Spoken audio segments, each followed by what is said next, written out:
वंदनीय संत समाज, धर्मानुरागी बंधुओं, श्रद्धा मूर्ति देवियों,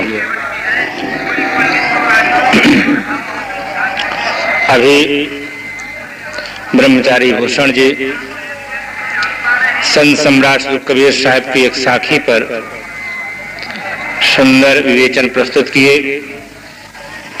बुरा जो देखन मैं चला, बुरा न मिलिया कोई, जो दिल खोजो आपना, मुझसे बुरा न कोई।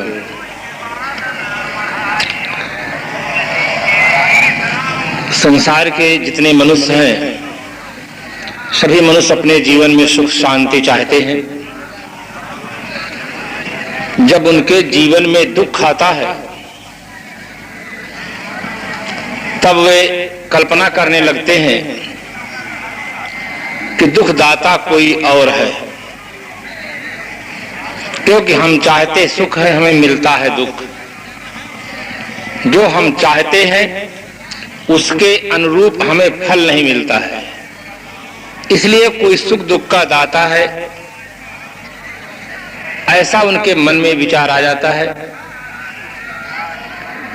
ठीक से चिंतन न होने के कारण मन में एक कल्पना उठ खड़ी होती है। जीवन में जितने दुख मिलते वह निज दोषों के कारण ही, पर जिसमें इतना ज्ञान नहीं वह दोष मिटाना क्या जाने। जीवन में जो दुख आता है ये मनुष्य के अशुभ कर्मों का परिणाम है, और जो सुख आता है वो उसके शुभ कर्मों का परिणाम है। यद्यपि कर्म प्रधानता की चर्चा सभी महानुभाव करते हैं।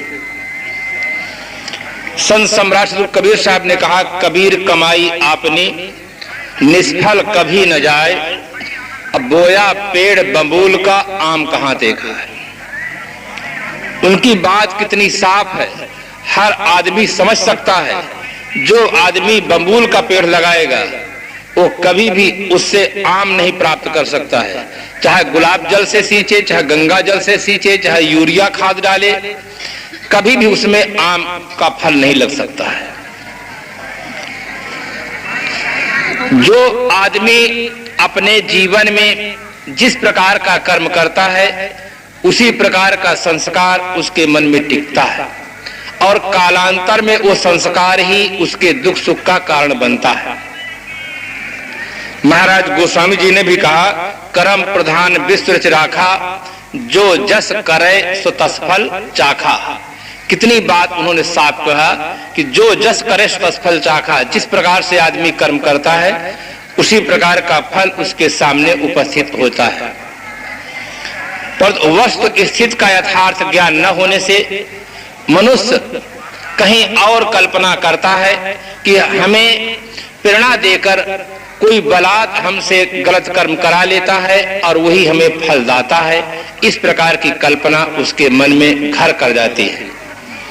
तीर्थ स्थान में आए हैं आप, संतों का दर्शन करते हैं, गंगा में स्नान करते हैं। यहाँ पर अनेक प्रांत और अनेक राष्ट्र के लोग आए हैं। विविध प्रकार की भाषाओं का यहाँ आप संगम देखते हैं। अनेक संस्कृति यहाँ आपस में मिल रही है, अनेक संतों के विचार आपको यहाँ पर मिल रहे हैं। यदि आप यहाँ अपने जीवन को सुंदर पवित्र बनाना चाहें तो बहुत सुनहला चांस है। आप अपने जीवन को सुंदर बनाने के लिए अनमोल विचार आप यहाँ प्राप्त कर सकते हैं। मन में जो संदेह रहता है उस संदेह को आप समन कर सकते हैं, यथार्थ बोध प्राप्त कर सकते हैं कि जीवन में जो दुख है ये हमारे अशुभ कर्मों का फल है। एक शायर ने लिखा, क्या हंसी आती है मुझको हजरते इंसान पर, फेल बद तो खुद करे लानत करे शैतान पर। बुरा कर्म खुद करता है, दोष देता है भगवान को, शैतान को, देवी देवता को, परमात्मा को, कलयुग के जमाने को, भाग्य को, वातावरण को, न मालूम किन किन को दोष देता है। यदि आदमी जो कुछ जीवन में दुख आता है उसे सीधे स्वीकार कर ले कि ये हमारे अशुभ कर्मों का परिणाम है, तो आदमी कर्म करने के पहले सोचे कुछ। निर्दोष जीवन सुखी जीवन, जीवन को व्यक्ति निर्दोष बना ले तो सुखी जीवन जी सकता है। जब तक जीवन में दोष होंगे तब तक जीवन में दुख होगा। इससे मुक्त होने का और कोई उपाय नहीं है।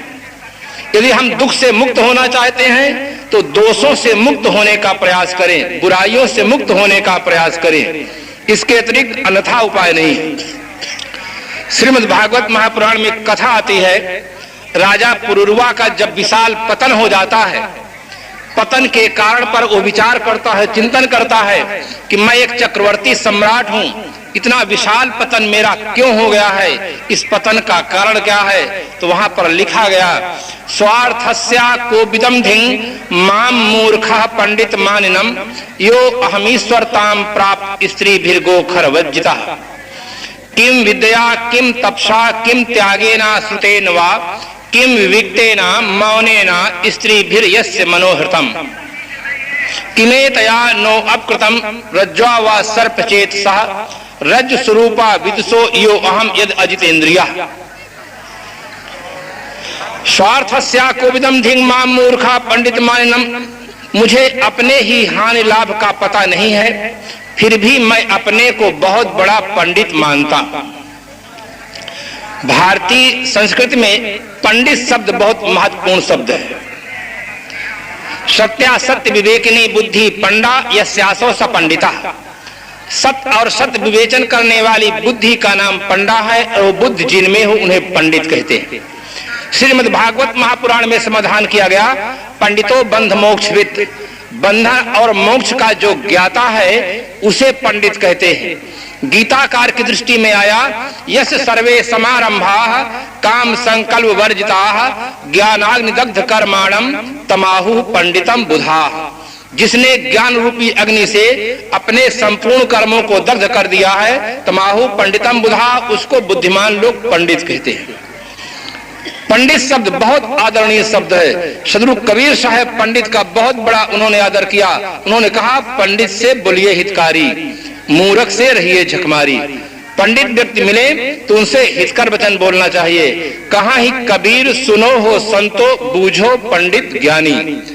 पंडित के पास समझने की क्षमता होती है, इसलिए पंडित को कहते हैं साहब कि बूझो पंडित और ज्ञानी।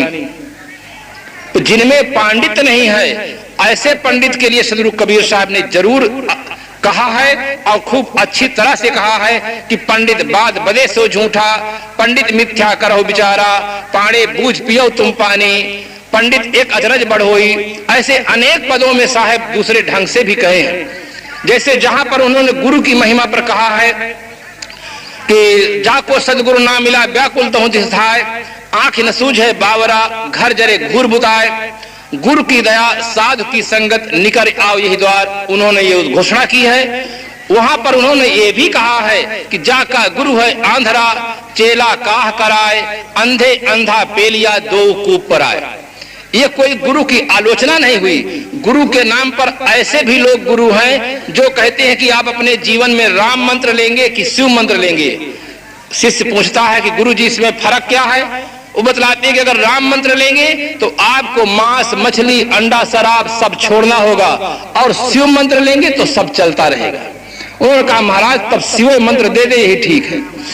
ऐसे से भी लोग समाज में गुरु हैं। इस कारण से सदगुरु श्री कबीर साहब को इंकलाब करना पड़ा। क्या का गुरु है आंधरा चेला काह कराए, अंधे अंधा पेलिया दो ऊपर। ठीक इसी प्रकार से पंडित जगत में भी ऐसे पंडित कहलाने वाले व्यक्ति हैं जिनमें पांडित्य नहीं है, जिनका जीवन अनेक विकारों से दूषित है। पंडित कहलाते हैं पर दुर्व्यसन के शिकार हैं, मांसाहारी हैं, जीवन में आचार विचार से शून्य हैं। जबकि हमारे पूर्वजों की घोषणा है, आचारः परमो धर्मः, आचारः प्रथमो धर्मः, आचारहीनम न पुनन्ति वेदाः। कितनी साफ साफ उद्घोषणा है, फिर भी इसके विपरीत उनका आचरण है। तो उन्होंने कहा कि मुझे अपने ही हानि लाभ का पता नहीं, फिर भी अपने को मैं बहुत बड़ा पंडित मानता हूं। जीवन की मुख्य हानि क्या है, जीवन का मुख्य लाभ क्या है, ये हमें ज्ञात नहीं है, फिर भी मैं अपने को पंडित मानता हूं। सांसारिक बंधनों में जकड़े रहना, वासनाओं के अधीन रहना, इससे बढ़कर जीवन में कोई हानि नहीं है, और वासनाओं से छूट जाना, मुक्त हो जाना, इससे बढ़कर जीवन में कोई लाभ नहीं है। मुख्य लाभ जीवन का इतने बार है। अनेक जीवन व्यक्ति धारण करता है, परंतु जीवन पा करके यदि व्यक्ति अपने जीवन को पवित्र नहीं बना पाता है, वासनाओं से ऊपर उठकर आत्मस्थ जीवन नहीं प्राप्त कर पाता है, तो मानव जीवन पाने का जो उसे लाभ मिलना चाहिए वो लाभ उसे नहीं प्राप्त होता है।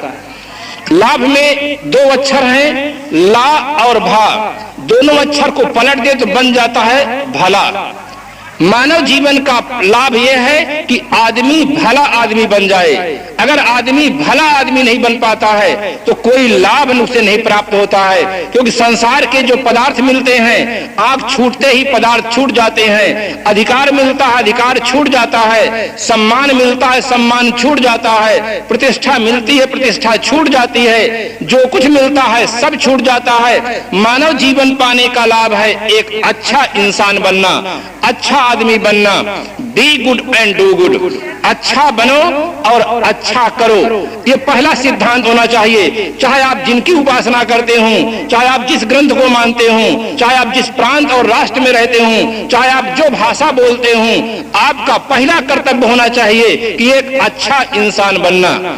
आज इस अच्छे इंसान की बहुत बड़ी आवश्यकता है। गृहस्थी समाज में, विरक्त क्षेत्र में, कर्मचारी क्षेत्र में, राजनीतिक क्षेत्र में, हर क्षेत्र में आज अच्छे इंसान की बहुत बड़ी आवश्यकता है। आज पुजारी तो मिल जाते हैं पर्याप्त मात्रा में, नमाजी मिल जाते हैं पर्याप्त मात्रा में, कर्मचारी और व्यापारी, राजनीतिक नेता पर्याप्त मात्रा में है, पर अच्छे इंसान बहुत कम मात्रा में है। अगर अच्छे इंसान संसार में हो जाए तो जो जातिवाद की समस्या है, जो सांप्रदायिकता का विष समाज में फैला है, जो दहेज की कुप्रथा है, जिसके कारण से नारियों को जिंदा जलाया जाता है, जिसके कारण से नारियों को सम्मानित स्थान नहीं मिल पा रहा है, जिसके कारण से भ्रष्टाचार फैला हुआ है कि दूध में लोग पानी मिलाते हैं, घी में डालडा मिला देते हैं, चना में कंकड़ मिला देते हैं, हल्दी में पीली मिट्टी मिला देते हैं। ये भ्रष्टाचार का बाजार समाप्त हो जाए यदि आदमी अच्छा आदमी बन जाए तो। इसलिए जीवन का जो मुख्य लाभ है वो भला आदमी बनने में लाभ है। अगर हर आदमी भला आदमी बनने का प्रयास करे तो उसके जीवन से दूसरे व्यक्ति को दुख नहीं मिल सकता है, यथासंभव उसके जीवन में सुख मिल सकता है, शांति मिल सकती है, समाज की सुंदर व्यवस्था हो सकती है। इसलिए वो व्यक्ति विचार करता है कि जीवन में मुझे अपने मुख्य लाभ और मुख्य हानि का पता नहीं। लाभ का संबंध जब मुझे स्मरण आता है एक सेठ जी का उदाहरण। मुझे सेठ और पंडित दो के उदाहरण ज्यादा मालूम। सेठों के पास धन होता है, पंडितों के पास बुद्धि होती है। अगर ये दोनों व्यक्ति अपनी शक्ति का सदुपयोग करें तो समाज बहुत ज्यादा लाभान्वित हो, समाज बहुत आगे बढ़ सकता है। परंतु लगा हुआ है, प्राय देखा जाता है सेठ विलासी प्रकृति के होते हैं और पंडित अपना उल्लू सीधा करने में लगे रहते हैं। छोटे छोटे बच्चे थे, गर्मी का दिन था, वो बच्चे बड़े नटखट होते हैं। गर्मी के दिन में बच्चे एक बगीचा में घूमने के लिए निकले। वहां पर देखे कि एक गधा का छोटा सा बच्चा था, उस बच्चे के ऊपर बच्चे सवारी करना प्रारंभ कर दिए। पूरी दोपहर बच्चे दौड़ाए, गधा का जीवन समाप्त हो गया। दौड़े दौड़े उनके अभिभावक पंडित जी के पास पहुंचे कि पंडित जी, बाद बच्चों ने बहुत बड़ा अनर्थ कर दिया है कि गधे के बच्चे के ऊपर सवारी करके उसको खत्म कर दिए हैं। पंडित जी तुरंत पत्रा उठाते हैं और देखते हैं, कहते हैं बच्चों ने बहुत बड़ा पाप किया है। इसमें आपको सबसे पहले काशी जाना होगा गंगा स्नान करने के लिए, फिर चारों धाम की यात्रा करना होगा। लौटकर जब आप आएंगे तब 100 ब्राह्मणों को भोजन कराना होगा, 100 गौ दान करना होगा। वो अभिभावक गण कहने लगे, महाराज इतनी बड़ी महंगाई में हम 100 गौ दान कैसे कर सकते हैं? 100 ब्राह्मणों को खिलाना तो सकते हैं पर गौ दान नहीं कर सकते हैं। वो अपना दुख सुना रहे थे। इतने में एक दौड़ता दौड़ता आदमी हंफता हुआ चला आ रहा था। उसने कहा, पंडित जी आपका संतोष भी उन बच्चों के बीच में था, संतोष भी उस गधे में चढ़ता रहा। पंडित जी कहने, अरे मेरा बच्चा संतोष भी था? उन्होंने कहा, हाँ हाँ महाराज आपका बच्चा संतोष भी था। पंडित जी पुनः पत्रा खोल करके देखने लगे, देख करके बताए कि 7-5 लड़का, एक संतोष, तो गधा मारे कौन दोष जाइए, कोई दोष नहीं है। क्योंकि अब उनका भी बच्चा आ गया था, उनको भी ऐसा करना पड़ता। इसलिए पंडित जी तुरंत कहने लगे कि अब कोई दोष नहीं। तो पंडित समाज को उल्लू सीधा करने में लगे हुए हैं। बच्चा पैदा होता है तो अगर उनसे पूछने जाओ तुरंत बता देते 27 है। केवल हिंदू के बच्चे को 27 लगता है, मुसलमान के बच्चे को 27 नहीं लगता, जैन के बच्चे को 27 नहीं लगता, आर्य समाजियों के बच्चे को 27 नहीं लगता, ईसाई और यहूदी के बच्चे को 27 नहीं लगता। केवल हिंदू में सनातन धर्मियों के बच्चों को 27 लगता है और कभी कुछ नहीं लगता है। तो पंडित समाज को सही बुद्धि नहीं देता है। अगर सही बुद्धि उन्हें प्राप्त हो जाए तो उनकी आमदनी चली जाएगी, उनके जीव को उपार्जन का साधन चला जाएगा। जब तक पुरोहित वर्ग इस प्रकार से समाज को जीव को उपार्जन का साधन बनाता रहेगा तब तक पुरोहित कभी नहीं चाहेगा कि समाज प्रकाश में आ जाए, समाज के पास ज्ञान प्राप्त हो। पुरोहित कभी नहीं चाहता है। हरदम पुरोहित बगावत करते हैं कि समाज अंधविश्वास का शिकार रहे, तब हमारी दाल गलेगी, तब हम इस प्रकार से उनको उल्लू सीधा बनाएंगे। तो मैं उदाहरण सुनाने जा रहा था एक सेठ जी का। सेठ जी प्रातः काल होते दुकान खोले, जैसे दुकान खोलते हैं एक ग्राहक पहुंच जाता है। एक ग्राहक पहुंचा, उसने कहा सेठ जी हमारा माल तौल दीजिए, हम तुरंत आपको 5 रुपया दे देंगे। सेठ जी बहुत प्रसन्न हो गए कि भगवान की आज बहुत बड़ी कृपा है, दुकान खोलते ही 5 रुपया मिल जाएगा, दुकान से माल कुछ भी नहीं जाएगा और 5 रुपया मिल जाएगा। वो आदमी अपना माल झोले से निकाला और सेठ जी के तराजू में डाल दिया। सेठ जी तराजू लेकर जो तौलने का प्रयत्न किए तो एक माल उसमें जमीन के नीचे चला गया। आपके मन में जिज्ञासा हो सकती है कि वो माल क्या था? वो था मेढक। मेढक था, एक मेढक जमीन के नीचे चला गया। उस मेढक को उठा करके सेठ जी जब रखते हैं तो 2 दूसरे तरफ से निकल करके जमीन के अंदर चले जाते हैं। जब उन 2 को उठाने का सेठ प्रयत्न करता है तो तीसरा दूसरी तरफ से निकल जाता है। सेठ जी प्रयत्न करते रह गए 5 मिनट तक, पर सेठ जी डाड़ी से तौल नहीं सके। इतने में सेठ के मन में झुंझलाहट पैदा हो गई। सेठ जी कहने लगे क्या तुम प्रातःकाल हमारे दुकान में आ गए हो, हमारा समय बर्बाद कर रहे हो? उसने कहा सेठ जी अभी तो आप कर रहे थे, भगवान की बहुत बड़ी कृपा है, सुबह होते ही दुकान खोलते ही हमको ग्राहक मिल गया, 5 रुपया मिल रहा है, आप झुंझला कैसे गए हैं? अरे व्यापारी को तो नम्र होना चाहिए, और व्यापारी को ही नहीं, मैं तो कहता हूं कि संपूर्ण मानव समाज के व्यक्तियों के जीवन में नम्रता की बहुत बड़ी आवश्यकता है। नम्रता जीवन का एक बहुत बड़ा भूषण है। जिस बहू में नम्रता होगी वो बहू कभी सास से ऐंठ करके बात नहीं कर सकती है। जब बहू के जीवन में नम्रता नहीं होती है तभी बहू ऐंठ करके कहती है तुम चलोगी डांट डांट तो मैं चलूंगी पात पात, अगर तुम मुझे एक बात सुनाओगी तो मैं तुम्हें 10 बात सुनाऊंगी। ये अहंकार का प्रतीक है। जब पुत्र के अंदर नम्रता होती है तो पिता से ऐंठ करके बात नहीं करता है। शिष्य के अंदर जब विनम्रता होती है तो अपने इष्ट देव से गर्म होकर के बात नहीं करता है। अहंकार ये हल्कापन का प्रतीक है। एक शायर ने बहुत सुंदर शब्दों में लिखा, झुकता वही है जिसमें जान होती है, अकड़ना तो मुर्दे की पहचान होती है।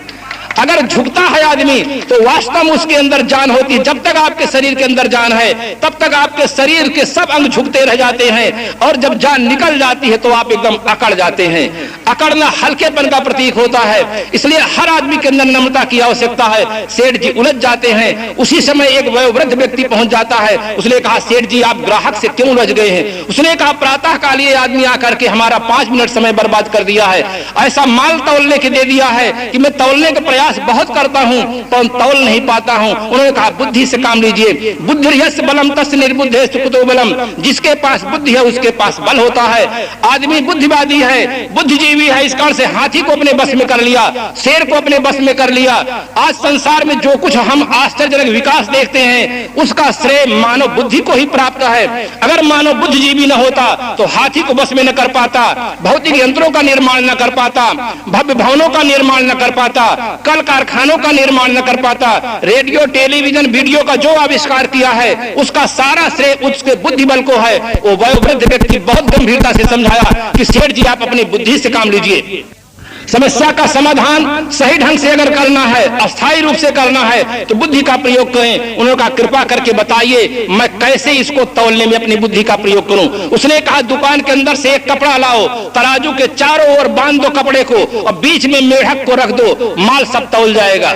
ओह सेठ एकदम प्रसन्न हो गया, तुरंत अंदर जाता है, कपड़ा लाता है और जैसे कपड़ा को लाकर तराजू के चारों ओर बांध देता है, मेढक सब उसके अंदर फंस जाते हैं। मेढक आपस में मीटिंग करने लग जाते तुरंत कि बंधुओं अब हम क्या कर सकते हैं, हमारे पास क्या क्षमता है, अब तो हम जाल में फंस गए। उसमें कुछ लीडर लोग थे, लीडरों ने कहा हमारे पास बुद्धि है, जैसा हम उपाय कहें वैसा तुम करो, ये जिंदगी भर सेठ तौलेगा तो नहीं तौल सकता है। उसने कहा हमारी समझ में बात अब नहीं आती है, अब हम इससे बाहर नहीं जा सकते हैं, अब हमारे पास समझ की क्षमता के बाहर की बात है, हम कौन सा उपाय करें। उन्होंने कहा जो मैं कहूं वो आप करें, क्योंकि मैं नेता हूं, मेरे पास बुद्धि है, जैसा मैं कहूं वैसा अगर करोगे तो सेठ जीवन भर तौल नहीं सकता है। उन्होंने कहा जल्दी करो, नहीं सेठ तौल लेगा।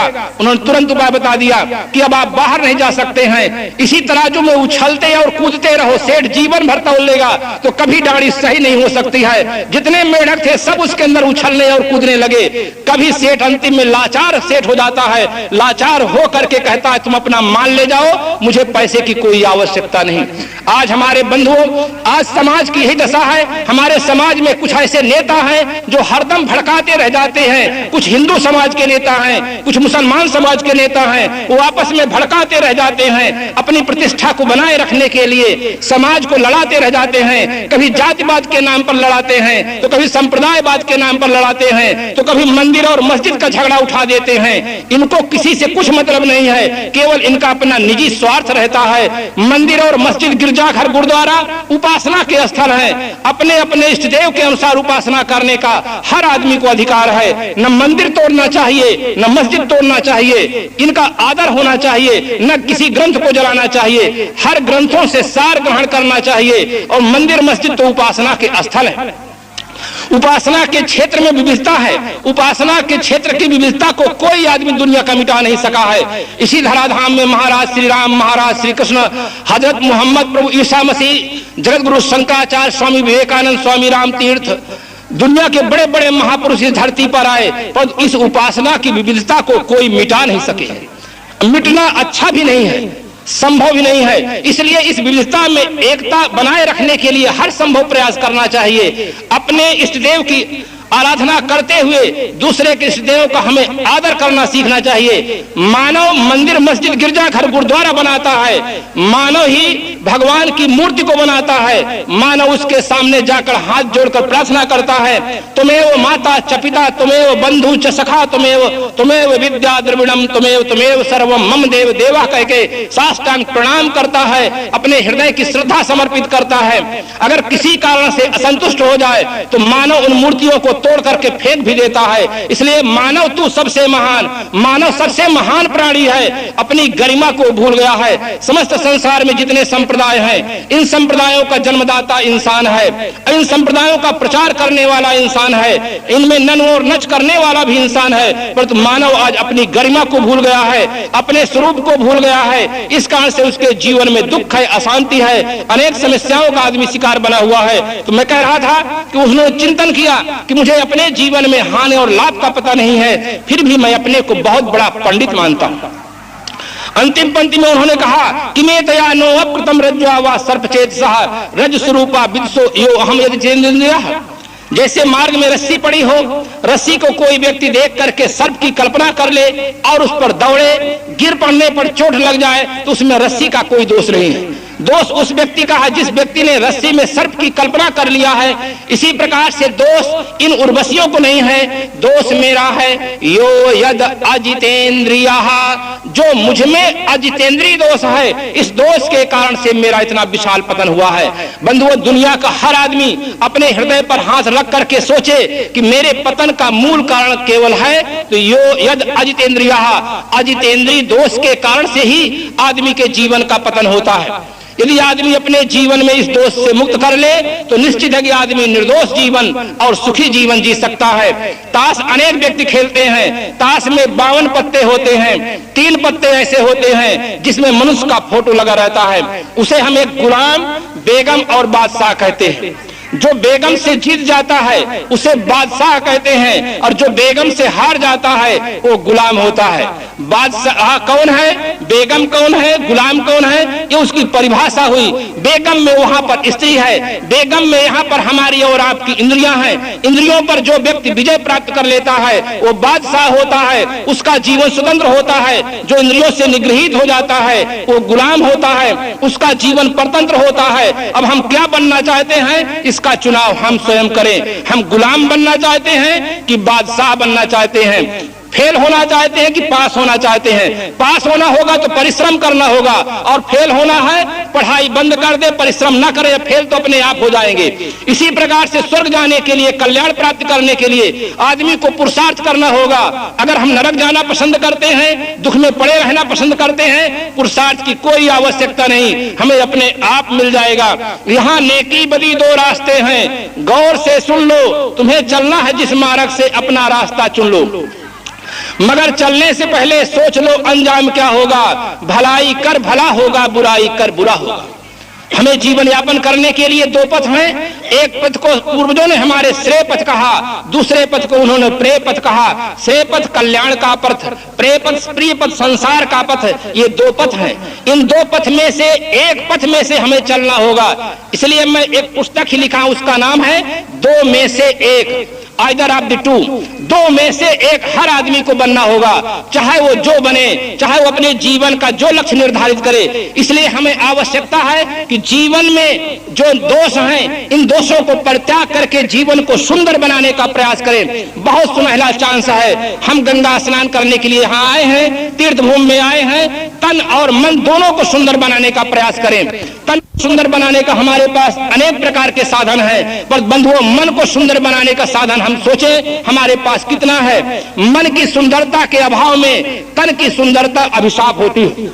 हर आदमी अपने तन के अपेक्षा मन को सुंदर बनाने का प्रयास करे। हम तन को सुंदर बना भी नहीं सकते हैं। अगर कोई आदमी शरीर से काला है, चाहे वो किसी प्रकार का पाउडर लगाए, कभी गोरा नहीं हो सकता है। अगर उसके बाल सफेद हो गए हैं तो उनके बाल काले नहीं हो सकते हैं। बोलो श्री सतगुरु देव की जय में विवश है, परंतु हर आदमी अपने मन को सुंदर बना सकता है, मन को साफ बना सकता है। जिसे हम सुंदर बना सकते हैं उसके लिए हम प्रयास कम करते हैं, जिसे सुंदर नहीं बना सकते हैं उसके लिए क्रीम, पाउडर, लिपस्टिक, न मालूम किन किन साधनों का लोग प्रयोग कर रहे हैं। ये भी बहुत बड़ा एक नकलीपन है। फैशन आंतरिक नकलीपन का विज्ञापन होता है। हर आदमी को चाहिए सत्संग के माध्यम से, संत गुरुजनों की उपासना के माध्यम से तन और मन दोनों को सुंदर बनाकर पवित्र जीवन जीने का सौभाग्य प्राप्त करना चाहिए। तो मैं आज संत सम्राट श्री कबीर साहब की साखी के आधार पर बुरा जो देखन मैं चला,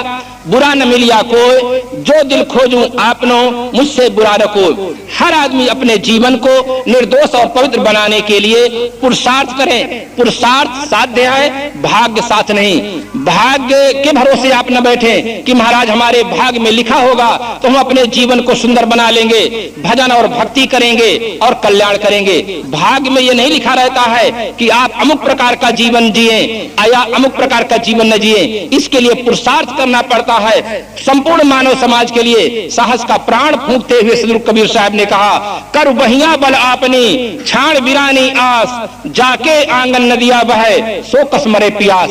पुरुषार्थ के बल पर आज का मानव चंद्रलोक की यात्रा कर रहा है, मंगल ग्रह में जाने की उड़ानें भर रहा है। भौतिक जगत में जो आश्चर्यजनक विकास किया है पुरुषार्थ के आधार पर किया है, ठीक इसी प्रकार से मानस जगत में भी पुरुषार्थ करके हम अपने जीवन को सुंदर और सफल बनाएं।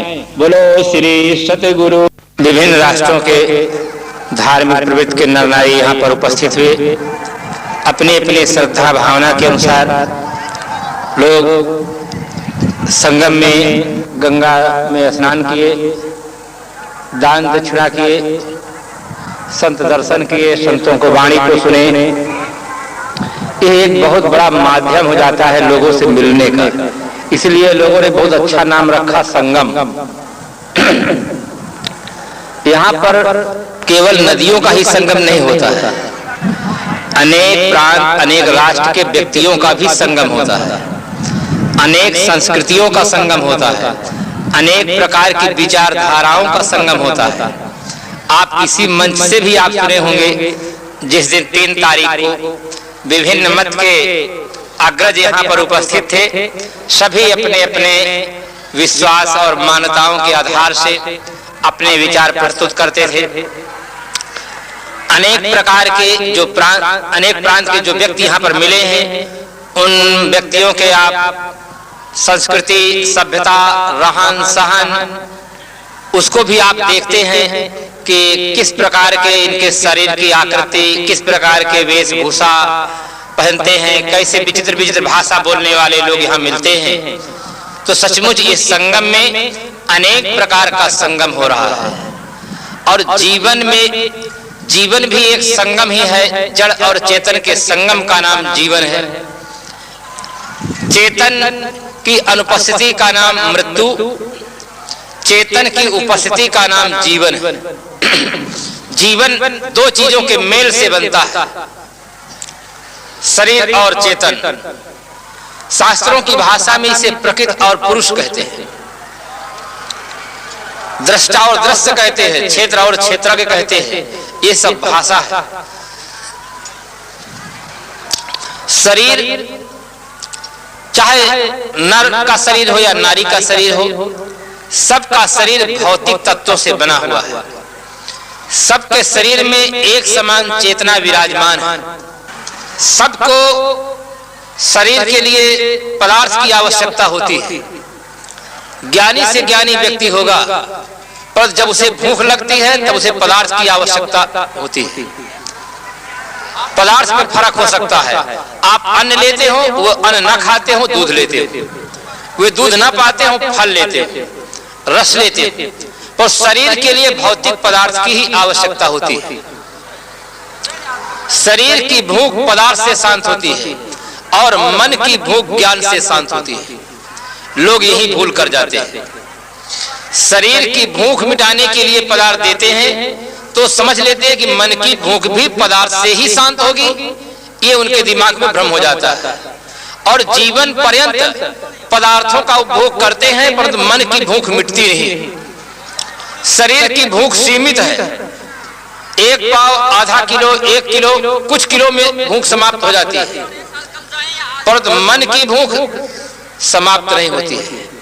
इसीलिए कहा गया कि पेट भर सकता है परंतु पेट ही नहीं भर सकती है। पेट भर जाएगा, आप तुरंत कहेंगे अब नहीं चाहिए, अब नहीं चाहिए, पूर्ण हो गया। परंतु पेटी में 1000 दो तो कम, लाख दो तो कम, करोड़ दो तो कम, अरब दो तो भी कम।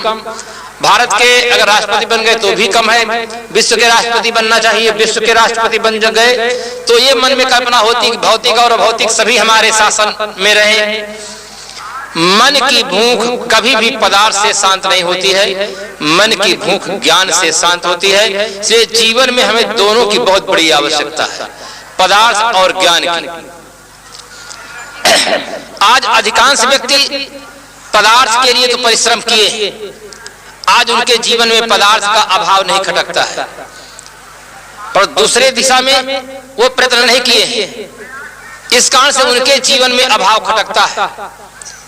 ज्ञान के अभाव में आज मनुष्य अंधविश्वास का शिकार है, दुर्व्यसन का शिकार है। बड़े बड़े doctor, master, engineer, barrister, inspector, collector, minister cigarette के बिना नहीं रह पा रहे, बोतल के बिना नहीं रह पा रहे। और भी उनके जीवन में बहुत बड़ा बड़ा भ्रष्टाचार है। अंधविश्वास अपना घर जमाए किए हैं जनतागण में। अंधविश्वास में मनुष्य का स्वतंत्र चिंतन खो जाता है। अंधविश्वास में बौद्धिक जो क्षमता है वो लुप्त सी हो जाती है। मनुष्य परंपरावादी बन जाता है, वस्तु स्थिति का बोध नहीं रह जाता। मनुष्य सोचता है जिस प्रकार से हमारी पुरानी परंपरा में मानते आए हैं उसी प्रकार से हमें मानना चाहिए। स्वतंत्र चिंतन खो जाता है। कैसे खो जाता है? एक उदाहरण सुने। उदाहरण सिद्धांत को समझाने के लिए होता है। एक बाबूजी थे, रेलवे में कर्मचारी थे, पर भौतिकवादी थे। समस्त संसार में जितने नर नारी हैं या वो भौतिकवादी हैं या अध्यात्मवादी। दो ही बात प्रसिद्ध रूप में है। भौतिकवादी व्यक्ति अपने आप को शरीर मानता है कि मैं शरीर हूं और मेरे जीवन का लक्ष्य ईट ड्रिंक एंड बी मेरी, खाओ पियो और मौज उड़ाओ, मन को मत कल्पाओ। कितने व्यक्ति ऐसे हैं इसी सिद्धांत को मानने वाले हैं, उन्हें भौतिकवादी कहा जाता है। अध्यात्मवादी वे हैं जो शरीर से भिन्न चेतन की सत्ता को मानते हैं, पुनर्जन्म मानते हैं, कर्म फल भोग मानते हैं, संयम सदाचार निष्ठ जीवन यापन करते हैं। वे अध्यात्मवादी। वे जो रेलवे के कर्मचारी थे भौतिकवादी थे, संसार में उनकी बहुत आसक्ति थी। थोड़े ही दिनों में बच्चों की घर में जमात दिखाई देने लगी, छोटे छोटे तमाम बच्चे हो गए। अब माँ का दूध बच्चों के लिए पर्याप्त नहीं था। मित्रों ने सलाह दिया, कहा कि तुम बकरी पाल लो। बकरी का दूध, गाय का दूध भी बच्चे के लिए उपयोगी होता है। गाय पालेंगे तो उसके लिए बहुत आपके लिए स्थान चाहिए, फिर उसके खाने के लिए बहुत बड़ी व्यवस्था चाहिए। बकरी पाल ले, आसानी से बच्चों के लिए दूध मिल जाएगा। मित्रों की सलाह वो मान लिया, बकरी पाला, घर के बच्चों की समस्या का समाधान हो गया। कुछ मन में प्रसन्नता हुई कि एक से राहत मिल गई। एक दिन ट्रेन आ रही थी, मेलगाड़ी थी, बकरी पटरी पर खड़ी थी। बाबूजी वहां देखते हैं, झंडी लेकर निकले, देखे कि बकरी लाइन पर ही खड़ी है। गाड़ी अभी दूर है, सिग्नल तो हो चुका है परंतु गाड़ी दूर है। बाबूजी जाते हैं, बकरी को हटा करके फिर अपने स्थान पर आ जाते हैं। कोई कोई प्राणी ऐसे होते हैं, बहुत जिद्दी प्रकृति के होते हैं। बकरी फिर वहीं आकर खड़ी हो जाती है। बाबूजी देखते हैं वहां से कि बकरी तो फिर पहुंच गई है। बाबूजी विचार करते हैं अभी तो गाड़ी बहुत दूर है। फिर बाबूजी जाते हैं बकरी को हटाने के लिए। मेलगाड़ी थी, सनसनाती हुई पहुंच जाती है। बाबूजी और बकरी दोनों का एक्सीडेंट हो जाता है। तुरंत आगे चल गाड़ी खड़ी होती है रेलवे यार्ड में, जो अस्पताल होता है। वहां के डॉक्टर लोग पहुंचे, दोनों की हालत गंभीर देखे। एक्सीडेंट बड़े विलक्षण ढंग से हुआ था, दोनों का आधा आधा भाग खराब हुआ था। डॉक्टरों ने विचार विमर्श किया कि अब क्या करना चाहिए हमें। उन्होंने कहा जिसका जो अंग खराब हो गया उसको तुरंत ऑपरेशन कर दो और ज्वाइंट कर दो। बाबूजी का नीचे का भाग समाप्त हो गया था, अब बकरी का ऊपर का भाग समाप्त हो गया था। डॉक्टर लोग बड़े कुशल, आधुनिक युग के वैज्ञानिक डॉक्टर थे, तुरंत ऑपरेशन करके निकाल करके दोनों को ज्वाइंट कर दिए। बकरी का ऊपर का भाग समाप्त है, बाबूजी के नीचे का भाग समाप्त है। बाबूजी में बकरी को ज्वाइंट कर दिए और 1 महीना में तक अस्पताल में रखे। 1 महीना के पश्चात बाबूजी जब निकल कर आते हैं, अब फिर ऑफिस में जाते हैं तो बाबूजी तो ऊपर का भाग बिल्कुल सही है, इसलिए हाथ से लिखने पढ़ने का काम करते हैं, टिकट देने का काम करते हैं, सुबह शाम 1-1 किलो दूध भी देते हैं। क्योंकि नीचे का भाग बाबूजी बकरी का है और ऊपर का भाग तो बाबूजी ही है। अब बाबूजी के समस्या का समाधान हो गया, बाबूजी दोनों काम कर लेते हैं, उधर दूध भी दे लेते हैं, इधर रेलवे में ड्यूटी करके सरकार से तनख्वाह भी ले लेते हैं। अब आप लोगों के मन में ये उठता होगा कि ऐसा तो संभव नहीं है कि बाबूजी दूध भी दें और बकरी का काम करें और अपना भी काम करें। यहाँ जितने व्यक्ति बैठे हैं, किसी नर नारी के मस्तिष्क में यह बात बैठती नहीं होगी कि ऐसा संभव नहीं है, क्योंकि बुद्धिजीवी व्यक्ति है। परंतु क्या कभी आपने सोचा है गणेश जी के विषय में? आज तक गणेश जी के विषय में कभी आज तक आपने नहीं सोचा है कि आधा शरीर तो बिल्कुल नीचे का भाग वैसे है मनुष्य का और ऊपर का भाग एकदम हाथी का सूंड है। क्या अभी आप कभी चिंतन किए हैं क्या ऐसा संभव है? धर्म के नाम पर प्रश्न चिन्ह हम लगाना भूल गए। हमारे परंपरा में जो चला आया है, जो मानते आए हैं, आज भी हम बनाते चले जा रहे हैं उसी प्रकार से। कभी ऐसा संभव है? आपके दिमाग में ऐसी बात उठी है? एक आदमी का शरीर हो, एक हाथी का शरीर हो, दोनों को ऑपरेशन करके ज्वाइंट करें, दोनों समाप्त हो जाएंगे, क्योंकि हाथी का नीचे का भाग कुछ नहीं है और एक व्यक्ति का गर्दन काट करके फिर हाथी का ज्वाइंट किया गया है, दोनों का जीवन नहीं रहेगा। और धर्म के नाम पर हम प्रश्न चिन्ह नहीं करते। अभी एक अगर एक डॉक्टर कह दे कि मैं एक महिला का ऑपरेशन किया हूं, उसके 60 बच्चे निकले, तो जितने नर नारी सुनने वाले हैं कोई उसमें विश्वास नहीं कर सकता है कि एक महिला के ऑपरेशन से 60 बच्चे हो ही नहीं सकते। अगर कोई महात्मा, कोई पंडित व्यास आसन पर बैठ करके ये कहे कि राजा सगर के एक बार में 60,000 बच्चा पैदा हुए हैं, तो आप कभी कोई शंका नहीं कर सकते। कहे महाराज सतयुग का जमाना रहा है, हो सकता है वो जमाने में हुए 60 बच्चे में आप संदेह करने लग जाएंगे। और 60,000 बच्चे अगर हम लोग व्यास आसन पर लगा के बैठ जाए कहे तो आपको संदेह नहीं हो सकता है। ये धर्म के नाम पर जितना अंधविश्वास चल रहा है, पाखंड चल रहा है, दूसरे के नाम पर नहीं चल रहा है। धर्म के स्वस्थ स्वरूप पर यह बहुत बड़ा आवरण हो गया। जैसे दर्पण जब साफ होता है तो चेहरा साफ दिखाई पड़ता है, जब दर्पण में धूल के कण जम जाते हैं तो चेहरा साफ नहीं दिखाई पड़ता है। धर्म का आज स्वस्थ स्वरूप एकदम आवरणित हो गया है, ढक गया है। आज ये जगह जगह पर प्रचार किया जा रहा है कि गंगा स्नान कर लेने से एक पीढ़ी नहीं, मैं आ रहा था रास्ते में तो वहां के कथाकार महोदय कह रहे थे कि 7 पीढ़ी तक के लोग तर जाएंगे जो आज गंगा स्नान करेंगे। एक पीढ़ी की बात नहीं बताते, 7 पीढ़ी में हमारे पुरखे लोग जो भी हुए हैं सब तर जाएंगे। अब क्यों ना आदमी 2 बजे रात से गंगा स्नान करने के लिए डट जाए मूर्छे पर। अब ऐसे ऐसे भ्रामक प्रचार किया जा रहा है कि चाहे हम जितना पाप करेंगे, गंगा में स्नान कर लेंगे सारे पाप समाप्त हो जाएंगे। हम जो कुछ दिन में और रात में पाप करते हैं, गायत्री मंत्र का जाप कर लेंगे समाप्त हो जाएंगे, हवन कर लेंगे सब पाप समाप्त हो जाएंगे, नमाज पढ़ लेंगे सुबह और शाम 5 बार नमाज पढ़ लिए सारे पाप समाप्त हो जाएंगे, गिरजाघर में प्रार्थना कर लिए सारे पाप समाप्त हो जाएंगे। जिस समाज में पाप को समाप्त करने के लिए सस्ते सस्ते नुस्खे बांटे जाएंगे वो समाज कभी सदाचारी नहीं हो सकता है।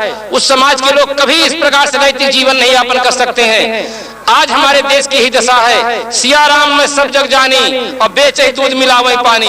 सारा संसार सिया राम में है पर दूध बेचते पानी मिला देते हैं, घी बेचते डाटा मिला देते हैं, चना बेचते कंकड़ मिला देते हैं, हल्दी बेचते पीली मिट्टी मिला देते हैं।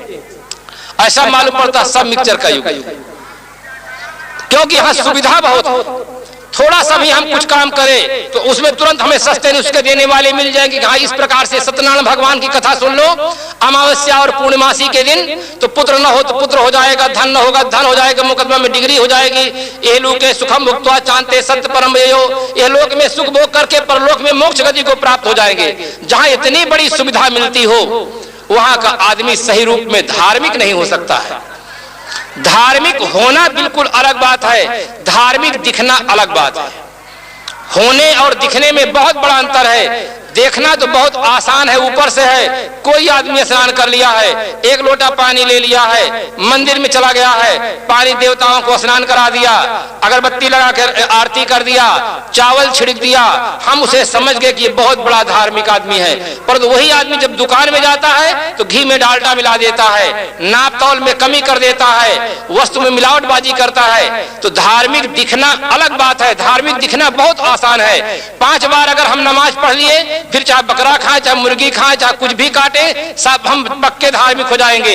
केवल तथाकथित जो धार्मिक स्थान है इनमें सेल टैक्स देते रहे, बस धार्मिक बन जाएंगे। धार्मिक दिखना बड़ा सरल है, धार्मिक होना बड़ा कठिन है। हुआ अंदर से जाता है इसलिए वो कठिन होता है। कठिन इसलिए कहा जाता है उधर हम प्रयत्न नहीं किए हैं, उस दिशा में हम सोचे नहीं हैं, इसलिए हमें कठिन लगता है। संसार में कोई काम कठिन नहीं होता, कोई काम सरल नहीं होता। अभ्यास से सभी काम सरल हो जाते हैं। जब बालक जन्म लेता है तो उसके लिए उठ के बैठना कठिन रहता है, खड़ा हो जाना कठिन होता है, अपने हाथ से भोजन पाना कठिन होता है, अपने दुख को बतलाना कठिन मालूम होता है। पर वही बालक जब आगे बढ़ जाता है, अपने दुख दर्द को अपनी वाणी से बताता है, उठकर खड़ा भी हो जाता है, चलता भी है और 2-4 किलोमीटर चलता है तो भी नहीं कहता, उसे ये अहम नहीं होता कि मैं आवाज कितना चल लेता हूं। पर एक दिन उसके लिए बहुत कठिन था। जिस काम को हम नहीं करते हमारे लिए कठिन मालूम होता है, जब वह काम हम करने लग जाते तो हमारे लिए वो सरल हो जाता है। इसलिए आवश्यक है कि धर्म के नाम पर जो अंधविश्वास है, पाखंड है, सामाजिक कुरीतियां हैं, इन कुरीतियों का उपशमन करना चाहिए। इसके लिए हमें बीजक ग्रंथ का चिंतन करना चाहिए। बीजक एक महान क्रांतिकारी ग्रंथ है। आप बीजक का गंभीरता से चिंतन और मनन करें तो आपको पता चल जाएगा उस जमाने में कितनी परंपराएं थी। सदगुरु कबीर साहब ने कितने साहस के साथ इन परंपराओं में जो अंधविश्वास था उसका उन्होंने इंकलाब कर दिया था। उन्होंने कहा, भाई रे दुई जगदीश कहां ते आया, कह कौने बौराया। उनके साहित्य के पढ़ने से पता चलता है कि उस जमाने में ईसाई नहीं आए थे, उनके जमाने में हिंदू और मुसलमान 2 ही संस्कृतियां थी, दोनों संस्कृति आपस में टकरा रही थी। उसके लिए सदगुरु कबीर साहब ने कहा कि भाई रे दुई जगदीश कहां ते आया। नहीं, सदगुरु कबीर साहब कहते कि भाई रे 3 जगदीश कहां ते आया। 3 जगदीश बीजक में नहीं है, 2 ही जगदीश है। अल्लाह राम करीमा केशव हरे राम धराया की बात करते हैं। साहित्य का चिंतन करें तो उस समय का हमें इतिहास का भी ज्ञान होता है और उस जमाने की स्थिति का भी ज्ञान होता है कि उस जमाने की स्थिति क्या थी। उस जमाने में भी, जिस जमाने में सदगुरु कबीर साहब थे, उस जमाने में भी इस प्रकार से शाही स्नान निकलता है जैसे आज जो शाही स्नान करके संत महात्मा निकले हैं। उस जमाने की स्थिति को देख करके सदगुरु कबीर साहब ने कहा, घोरा घोरी तीन बटोरा गांव पाओ जिस चले करोरा। उस जमाने पर सोना पहर ल जावे बाना। ऐसे ऐसे भी साधुओं को आप देखे होंगे जो गले में एकदम सोना पहने रहते हैं और ऐसे चलते हैं जैसे बहुत बड़े बड़े रजवाड़े हो। उस जमाने की स्थिति के अनुसार भी ऐसा बीजक से पता लगता है कि उस जमाने में भी ऐसे लोग थे। बीजक का चिंतन और मनन करने से आपके जीवन में जो अंधविश्वास है वो अंधविश्वास समाप्त हो जाएगा और सत्य पर निष्ठा हो जाएगी। हर आदमी को सत्य पर विश्वास रखना चाहिए, सत्य पर निष्ठा होनी चाहिए। सत्य में जयते नानृतम कहा गया है, सत्य की जय होती है। पर अधिकांश व्यक्ति ऐसे हैं कहते महाराज सत्य क्या है, अंधेरे में है। क्यों अंधेरे में है? हमारे भारत में नहीं, विश्व में अनेक संप्रदाय हैं, अनेक गुरुजन हैं, अनेक ग्रंथ हैं, अनेक प्रकार की मान्यताएं हैं। इनके बीच में जिज्ञासु है। जिज्ञासु किस पर श्रद्धा करे, किस पर श्रद्धा न करे, किसकी बात माने, किस आचार्य की बात माने, किस आचार्य की बात न माने, किस ग्रंथ को सदा प्रमाण माने, किस ग्रंथ को सदा प्रमाण न माने। हिंदू वेद को सदा प्रमाण मानता है, मुसलमान कुरान शरीफ को सदा प्रमाण मानता है, ईसाई बाइबल को सदा प्रमाण मानता है। हर पंथ के अपने अपने ग्रंथ हैं और हर परम पंथ वाला व्यक्ति अपने ग्रंथ को सदा प्रमाण मानता है। तो हम किस ग्रंथ में श्रद्धा रखें, किस व्यक्ति में श्रद्धा रखें, किस सिद्धांत में श्रद्धा रखें। सत्य हमारे लिए कुछ ऐसा नहीं मालूम होता है जो सार्वभौम है। बंधुओं, पंथ में अंतर है और मान्यताओं में अंतर है, सांप्रदायिक चिन्हों में अंतर है। कोई व्यक्ति पीला कपड़ा पहनते हैं, कोई गिरवे वस्त्र पहनते हैं, कोई सफेद पहनते हैं, कोई जटा रखाते हैं, कोई मुंडन कराते हैं, कोई निर्वस्त्र भी रहते हैं। इन सब बाहरी चिन्हों में फर्क दिखाई पड़ता है, पर जो सत्य है सत्य में फर्क नहीं दिखाई पड़ता है। सभी महात्मा जब प्यासे होते हैं तो पानी का प्रयोग करते हैं। सभी जब देखने की इच्छा करते तो उनके पास, सबके पास आंख ही साधन रहता है, दूसरा कोई साधन नहीं रहता। चाहे कपड़े जिस प्रकार के हों, वेशभूषा जिस प्रकार के हों और उनके सिद्धांतिक मान्यताएं चाहे जिस प्रकार की हों, पर देखने का साधन सबके पास नेत्र ही होता है। सत्य में कहां अंतर होता है? जब चेतना शरीर से निकल जाती है तो सबका शरीर मुर्दा हो जाता है। चाहे कोई व्यक्ति किसी पंथ का मानने वाला हो, किसी प्रकार की पूजा करने वाला हो, कोई भाषा बोलने वाला हो, तो सत्य सार्वभौम होता है। हमारी परंपरा में लोग कहते हैं राम नाम सत्य है, अंत में सबकी यही गत है। शरीर के अंदर एक ऐसी सत्ता है जो अभौतिक सत्ता है। उस अभौतिक सत्ता को आप चेतन सत्ता कहें, जीव सत्ता कहें, आत्म सत्ता कहें, ब्रह्म सत्ता कहें, ईश्वर सत्ता कहें, वो आपके भाषा है, आपके शब्द हैं। पर एक ऐसी सत्ता अवश्य है जो अभौतिक सत्ता है, उसके न रहने से जीवन समाप्त हो जाता है। इसलिए वो सत्ता ही सत्य सत्ता है और वो सत्ता जिस दिन शरीर में नहीं रह जाती है पूरा जीवन समाप्त हो जाता है। इसलिए वही सार्वभौम सत्य है। इसलिए शरीर के अंदर जो विद्यमान चेतन सत्ता है वो सत्ता सत्य है। इस सत्य पर विश्वास करना चाहिए। अभी पूर्व प्रवक्ता महोदय कह रहे थे कि हम देखते तो हैं पर देखने वाले को नहीं देखते हैं। वास्तव में एक शायर ने बड़े सुंदर ढंग से कहा, जो चाहिए देखना न देखा हमने, जो चाहिए देखना न देखा हमने, जो हमको देखना चाहिए था उसको हमने नहीं देखा, और जो जाना चाहिए था कि जिसको हम जाने उसको जाना नहीं गया, जिसको मानना चाहिए उसको माना नहीं गया। वो मानने वाला, जानने वाला, देखने वाला जो स्वयं पदार्थ है, स्वयं की सत्ता है, चेतन सत्ता है, उस सत्ता से हम अनभिज्ञ रह जाते हैं। जो दिखाई पड़ने वाली चीज है उसी पर हम रुक जाते हैं, जो देखने वाला है उसे हम भूल जाते हैं। ये भूल जीवन की सबसे बड़ी भूल है। अब भूल का परिणाम व्यक्ति के जीवन में दुख होता है। आप मेला देखने के लिए जाएं और अपना सामान भूल जाएं, साथी को भूल जाएं, तो आपके जीवन में दुख का अनुभव होगा। व्यापार में रहें, व्यापार में यदि आप भूल कर जाएं तो वहां भी भूल का परिणाम दुख रहता है। इसी प्रकार से यदि आप जीवन में हैं और जीवन को ही मूल में भूल गए हैं तो फिर उसका परिणाम भी जीवन में दुख आता है। कितने व्यक्ति ऐसे हैं जीवन जीते हैं 70 साल, 80 साल, 90 साल जीवन जी लेते हैं, परंतु उनसे परिभाषा पूछो जीवन किसे कहते हैं तो हंस करके रह जाते हैं। उन्हें जीवन किसे कहते हैं ये भी नहीं मालूम है, और जीवन जीते हुए 70, 80, 90 साल हो गया। एक अध्यापक था, बहुत तार्किक दिमाग का था। मैंने उससे पूछा कि पृथ्वी किसे कहते हैं? उसने कहा मैं जिसमें बैठा हूं। मैंने कहा आप कपड़े में बैठे हैं, कपड़ा पृथ्वी नहीं है। पृथ्वी की मुझे परिभाषा बताई कि पृथ्वी किसे कहते हैं। अंतिम में कहा कि मिट्टी को कहते हैं। मैंने कहा मिट्टी किसे कहते हैं? नहीं बता सके मिट्टी किसे कहते हैं। मैंने कहा अच्छा ये बताओ गाय किसे कहते हैं? सामने गाय बंधी हुई थी, कहे ये जो बंधी हुई। मैंने कहा इसे कोई अगर भैंस मान ले तो कैसे बताओगे कि यही गाय है? ये तुम कैसे बताओगे? तो आदमी वस्तु को देखता है, वस्तु को ग्रहण करता है, परंतु वस्तु की परिभाषा नहीं बता पाता है कि वस्तु किसे कहते हैं। इसी प्रकार से अनेक व्यक्ति अपने जीवन में जीते हैं, 70, 80, 90 साल व्यतीत हो जाता है, परंतु जीवन क्या है इसे नहीं जान पाते हैं। तथा हमारा चिंतन वैज्ञानिक चिंतन होना चाहिए, सार्वभौम चिंतन होना चाहिए। जो सत्य पदार्थ है, मैं कह रहा था कि सत्य में व्यक्ति की श्रद्धा होनी चाहिए, सत्य को जानने के लिए पुरुषार्थ करना चाहिए, सत्य में ठहरने के लिए अभ्यास करना चाहिए। सत्य में जब तक हमारी वृत्ति नहीं रुकती है तब तक असत्य से हमारी प्रीत हटती नहीं। आज अधिकांश व्यक्ति ऐसे हैं जो सत्य को जानना चाहते हैं, सत्य को प्राप्त करने के लिए परिश्रम करना चाहते हैं, पर असत्य को छोड़ना नहीं चाहते हैं। असत्य का उनके मन में बहुत बड़ा व्यामोह हो गया है कि बहुत समय से हम इसको मानते आए हैं, अगर आज इस मान्यता को हम छोड़ देंगे तो हमें लोग क्या कहेंगे, इसके प्रति बहुत बड़ी ममता हो गई है। इसीलिए लोग सत्य को नहीं जान पाते हैं और क्योंकि असत्य से छूट नहीं पाते हैं। हमारे जीवन में बहुत बड़ा साहस होना चाहिए। जितना साहस, जब तक हम असत्य को छोड़ने का साहस नहीं जुटा पाएंगे तब तक हम सत्य को प्राप्त नहीं कर सकते हैं। साहस के संबंध में एक शायर ने लिखा, जो गढ़ के न रह जाए वो निशानी कैसी, जिसको न दोहराए दुनिया वो कहानी कैसी। हौसला बुलंद, नियत साफ, मकसद ऊंचा, ये जो जवानी में नहीं तो जवानी कैसी। जिस आदमी के जवानी में हौसला बुलंद ना हो, उसके जीवन का लक्ष्य ऊंचा ना हो, उस आदमी की जवानी किस मतलब की है। हर आदमी को अपना मकसद ऊंचा रखना चाहिए, लक्ष्य सदैव ऊंचा रखना चाहिए। जो विद्यार्थी लक्ष्य रखते हैं 100 में 33 नंबर मिल जाएंगे हमारा काम हो जाएगा, वो विद्यार्थी कभी फर्स्ट डिवीजन नहीं पास हो सकता है, कभी टॉप नहीं कर सकता है। जो अपना लक्ष्य ऊंचा बना लेता है कि मुझे फर्स्ट डिवीजन पास करना है, टॉप करना है, वो विद्यार्थी रात दिन परिश्रम करता है। इसी प्रकार से जो व्यक्ति अपने जीवन का लक्ष्य महान रखता है उसके पुरुषार्थ को महानता प्राप्त होती है। जब तक व्यक्ति का लक्ष्य महान नहीं होता है पुरुषार्थ को महानता कभी नहीं प्राप्त होती है। हाथ पर हाथ धरे बैठे रहने से आदमी का विकास नहीं होता है, उसे पुरुषार्थ करना होगा।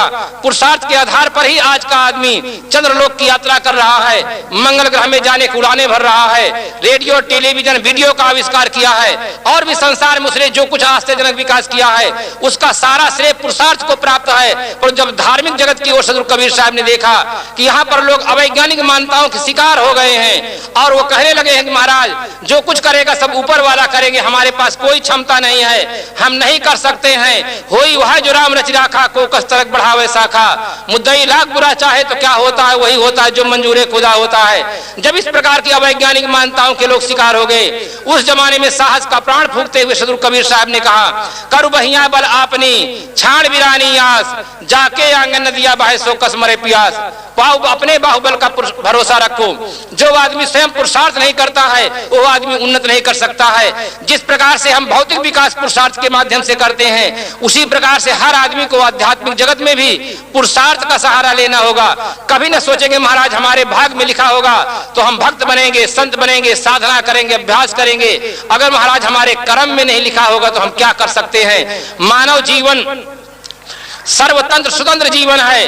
हर आदमी अपने भाग का स्वयं विधाता है, हर आदमी अपने भाग का सृजन करता है। अगर प्रत्येक नर नारी के मस्तिष्क में यह भावना घर कर जाए कि मैं अपने भाग का विधाता स्वयं हूं, तो हर आदमी अपने संस्कारों को परिवर्तन करने के लिए साहस प्राप्त कर सकता है, अपनी मान्यताओं को मिटाने के लिए पुरुषार्थ कर सकता है।